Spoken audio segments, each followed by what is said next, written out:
Cool. Mike, we're into the preseason. How are you feeling about the roster build? Yeah, so far so good. Long way to go, but I feel really good about the players we brought in. What are you targeting in this offseason? Well, we've gone after guys that we think can one fit in with the group and lead a group, and that's Angus Glover, Derek Walton, Jordy Hunter. We've brought in some really good team guys who also can get a bucket. Nathan Sobey, I think will be huge for our group, and all guys that when we've had conversations have just talked about winning together. Is there a position on the roster at the moment or in the starting five that we might be lacking a little bit of depth in, and it's something that you are targeting in your recruiting in the next couple of weeks? Without saying who's going to be our starters or who's coming off the bench, I think we're definitely still looking for kind of some of the same things as far as guys that play well together as a team, and guys that really need some depth in our shooting. I'm always going to try to bring in more defense, and we're still looking for some length and athleticism in the bigs. Next couple of weeks, you'll head over to the NBA Summer League. Yep. Is that somewhere where you think you'll be able to find our remaining import spots? Yeah, what I'm hopeful to do is, if we have our local roster pretty much done by then, and even earlier, maybe we'll have a few guys that we're targeting. And if we're done before then, fantastic, and we just go and shake hands and kiss babies for a couple days in Vegas and get out. If not, we'll just dig in and hopefully be able to follow some leads and watch some guys that are really could fit for us. You're a student of the game. Our roster build in this preseason, I guess, compared to other teams, are you quietly happy and quietly confident about what we're building here at the Phoenix?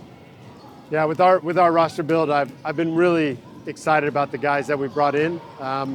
I'd love to be done right now.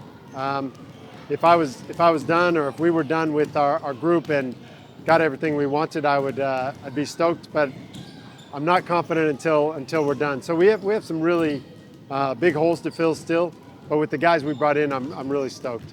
I just want to talk to you for a second about Triggy. Triggy's going over to the Utah Jazz to do a little bit of learning. Yeah. How important is that, I guess, in your experience going and doing that? And how good is that going to be for Triggy to go over and, I guess, be part of a professional organization? Yeah, special opportunity for Trig to go over and work with the Utah Jazz.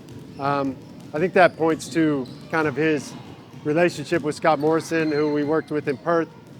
So really cool that could come about. I think off-season learning is so important for all of us. With Trig coaching Ballarat, that's huge.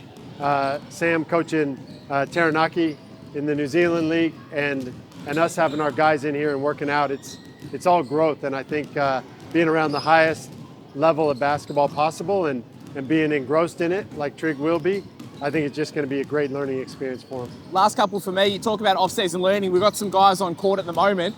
What are they learning at the moment? What are you trying to work with guys like Luke and Gus and Foxy and really anyone else? Yeah, we've had a few guys here through the whole off season. Some of it is gaining strength in the weight room, and some of it is working on skills here. And now, when we have a few more players like this, we're able to go against each other and start working on decision making, put them in decision making scenarios that we want to test out as we lead into preseason. Yeah, perfect. Last one of Luke, Gus, or Foxy. Who's impressed you in this preseason and why? For one is having Glove here has been amazing because we get to know him, he gets to know us, and he's been really good in the everyday. Foxy has been amazing in everything he's done. So I've been impressed by both those guys, but Owen Foxwell I think is continuing to take steps and get better. So just excited to see his growth. His trajectory's been amazing in the NBL. He started as a development player. He got limited minutes and then got big minutes last year due to injury. What can we expect from Foxy this year? What would be the logical next step? Well, every scenario, it's a different context. Some of his opportunity was from him just improving, and some of it was from opportunity through injuries. I'm hopeful that he's pushing for minutes this year with a fully stocked and stacked roster, and I think he's shown that he has the ability to do that. Amazing.